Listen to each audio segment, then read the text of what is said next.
All right, let's just jump right in because today we are tackling one of the most famous and, one of the most misunderstood phrases in all of human history. So get ready because everything you think you know about this one might be completely backward. You've heard these words. Of course you have. We all know them. For centuries, this phrase has been the go-to justification for, well, pretty much everything, from petty payback to all-out war. It's the ultimate shorthand for harsh, brutal revenge. I mean, that's what it sounds like, isn't it? It's the gut reaction. Someone hurts you, you get to hurt them back in the exact same way. It sounds simple, it sounds primitive, and honestly, a little bit terrifying. But what if that's not just wrong, but the complete opposite of what it was meant for? Yeah, that common take on it, it's one of history's greatest misunderstandings. And to really get why, we need to kind of put on our detective hats.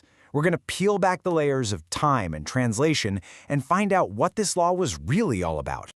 So, officially, this principle has a fancy Latin name, lex talionis, which means the law of retaliation. But forget the fancy name for a second. The really important part is on the bottom of the screen. Those two questions, retaliation by whom and for what purpose, the answers to those questions change literally everything. And our first big clue comes from the original Hebrew text. See, the entire meaning that we've built around this phrase, it all hinges on one small but absolutely crucial Hebrew word that gets lost in translation. And that word is tahat. And here it is. This is the whole ballgame. Tashat doesn't just mean for, as in you take an eye for an eye. It can also mean in place of, or get this, as compensation for. So it's not about inflicting an identical wound, it's about providing an equivalent value, an eye or the value of an eye in place of the eye that was lost. All of a sudden, this isn't a law about retribution, it's a law about compensation. Now, to really appreciate just how radical this idea was, we have to take a quick trip back in time. We need to understand the world this law was born into. And to put it simply, it was a world with no brakes.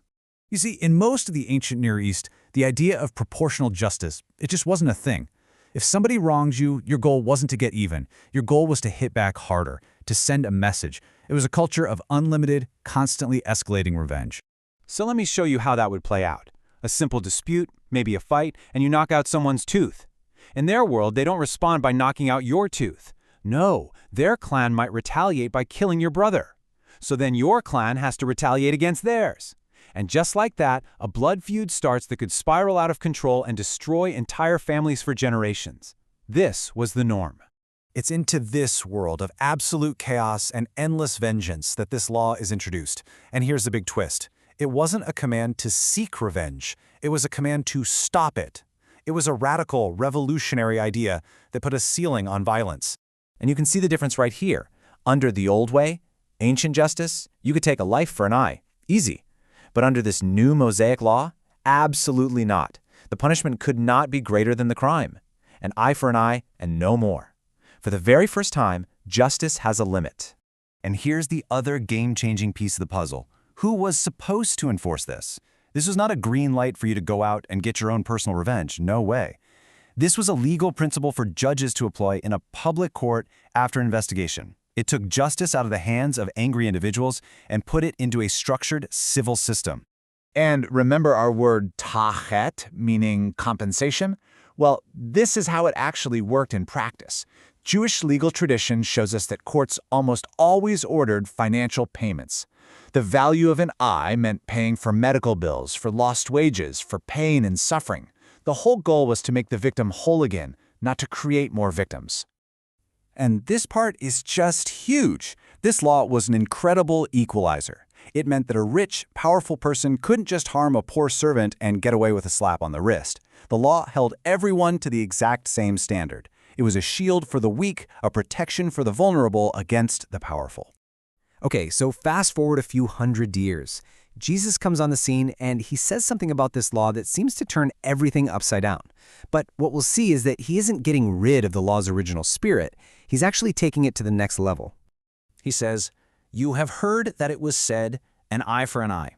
But I say to you, do not resist an evil person." And when you first hear that, it sounds like a complete rejection, right? A total contradiction. But as always, the context here is everything. See, by Jesus' day, some people had started to twist this law. They were taking a principle that was designed for civil courtrooms and using it as an excuse for personal payback.